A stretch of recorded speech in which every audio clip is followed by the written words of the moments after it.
Di era globalisasi hari ini, batas antar negara semakin kabur. Informasi bergerak begitu cepat. Teknologi terus berkembang dan bahasa Inggris menjadi jembatan komunikasi di dunia internasional.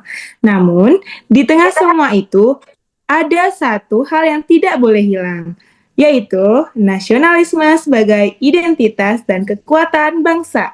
Assalamualaikum warahmatullahi wabarakatuh. Waalaikumsalam warahmatullahi wabarakatuh. Selamat datang di ASN Dialog, ruang diskusi yang membahas bagaimana ASN beradaptasi di era digital tanpa meninggalkan nilai kebangsaan. Hari ini kita akan membahas 3 hal penting yang saling berkaitan, yaitu pertama, nasionalisme sebagai fondasi, teknologi informasi sebagai alat utama kerja birokrasi modern, dan kemampuan bahasa Inggris sebagai kunci untuk bersaing di level global. Saya Sinta Putri dan hari ini saya tidak sendiri bersama teman-teman yang sudah siap berbagi pandangan menarik bagaimana ASN bisa tetap nasionalis, tetapi juga digital dan global. Baik, langsung saja ya saya persilahkan teman-teman untuk memperkenalkan diri satu persatu. Yang pertama saya persilahkan sama Mas Yusuf, silahkan Mas untuk memperkenalkan dirinya. Saya persilahkan. Oke, terima kasih Kak Sinta atas waktunya. Perkenalkan, nama saya Yusuf Nurkolis, jabatan Polisi Pamong Praja Pemula dari instansi Polisi Pamong Praja Kabupaten Lebong. Untuk perkenalan selanjutnya, silakan dari Mbak Indri bisa memperkenalkan diri. Oke, perkenalkan nama saya Indriani Isratul Usna. Jabatan saya Pemadam Kebakaran Pemula dari instansi Satuan Polisi Pamong Praja Kabupaten Lebong. Selanjutnya, Kak Ruben nih. Boleh silakan perkenalan juga. Halo, perkenalkan nama saya Ruben Chandra Sianturi. Saya dari kantor Badan Kesatuan Bangsa dan Politik Kabupaten Lebong dengan jabatan Arsiparis Terampil. Oke, terima kasih teman-teman semua sudah memperkenalkan diri. Ada 3 teman saya hari ini yang akan menemani saya untuk mengisi podcast hari ini. Ada Mbak Indri, Mas Yusuf, dan Mas Ruben. Mbak Indri dan Mas Yusuf ini dari Pol PP dan Mas Ruben dari Kesbangpol. Langsung aja ya saya ke Mas Yusuf untuk membuka podcastnya. Silahkan Mas, berikan narasinya, pendapatnya. Saya langsung silahkan ke Mas Yusuf duluan ya. Oke, terima kasih Kak Sinta. Nah, Sobat ASN, hari ini kita berempat mau ngebedah topik yang lagi jadi makanan kita sehari-hari di lingkungan birokrasi, yaitu Smart ASN. Spesifikasinya, kita bakal obrolin 3 karakteristik utamanya, yaitu karakteristik nasionalisme, penguasaan IT, dan bahasa asing. Bener banget nih masuk. Kita mau mendarat teori-teori Smart ASN ini ke dalam realitas nyata di kantor kita masing-masing. Siap ya Mas Ruben sama Mbak Indri? Siap Mbak Sinta. Siap dong. Yuk, kita bahas sampai tuntas. Oke, kita mulai dari fondasinya dulu. Nasionalisme. Kadang kalau dengar kata nasionalisme di dunia ASN, mikirnya langsung upacara bendera, pakai baju kopri, atau pakai batik tiap hari Kamis atau Jumat. Mbak Indri, gimana nih menurut Mbak Indri? Karakteristik nasionalisme Smart ASN tuh sekedar itu atau ada esensi lain? Nah, itu dia Sinta. Pakaian atau seragam kan simbol formal, bagus untuk kedisiplinan dan identitas. Tapi kalau buat Smart ASN, nasionalisme itu udah naik kelas ke ranah pelayanan publik tanpa sekat. Artinya, kita nggak membeda-bedakan masyarakat berdasarkan suku, agama, atau status sosial pas lagi ngelayani.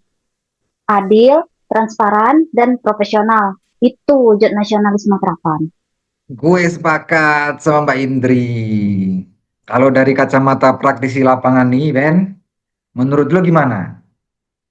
Karena menjaga integritas juga bagian dari nasionalisme, kan? Benar nggak? Benar-benar Mas. Agak berat sih pertanyaan dari Mas Yusuf ini. Tapi jujur ya, tantangannya di kantor itu nyata banget.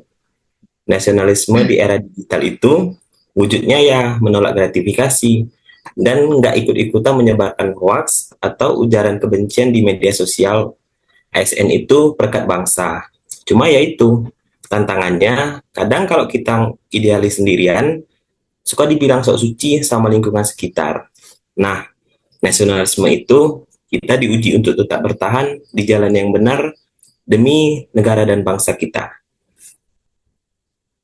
Oke, wah dalam banget ya pembicaraan Mas Ruben. Ini sepertinya curhatan hati Mas Ruben ya.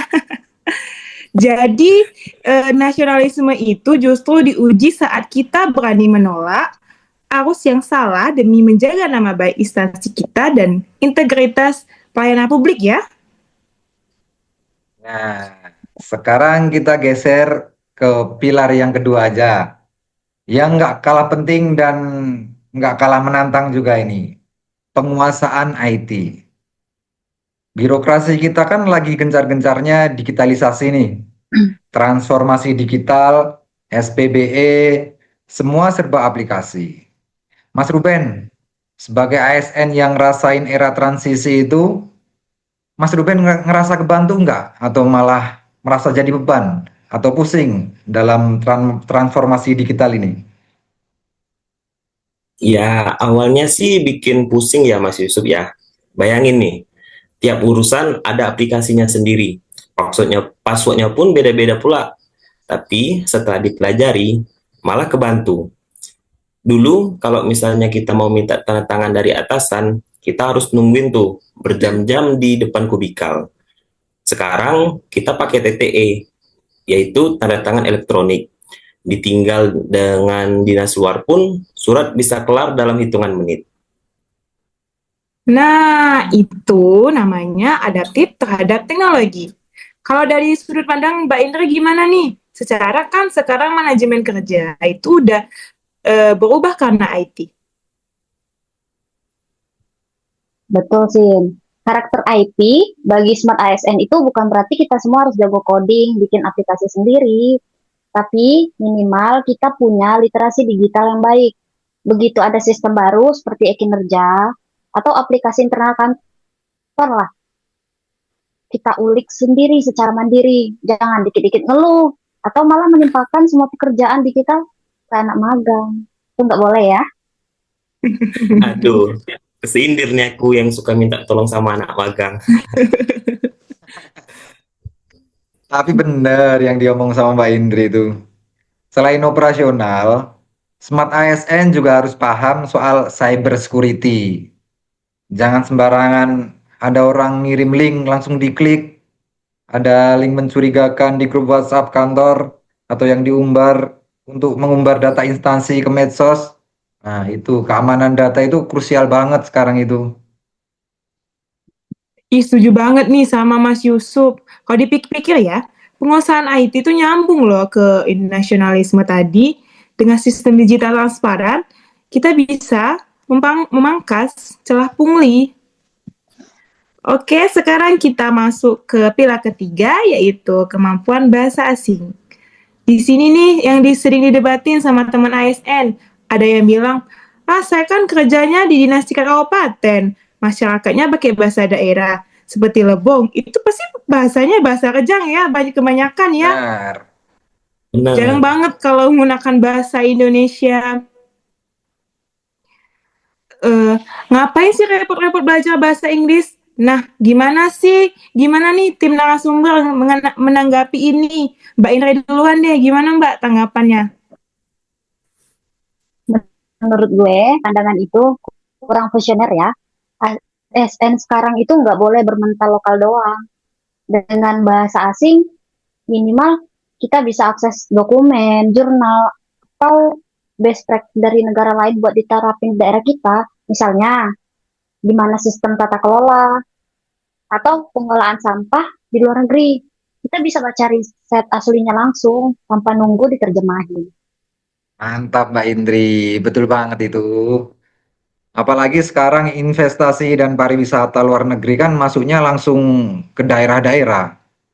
Aku setuju sih Mas Yusuf ya. Meskipun jujur nih, kemampuan bahasa asing aku itu sangat-sangat pas-pasan.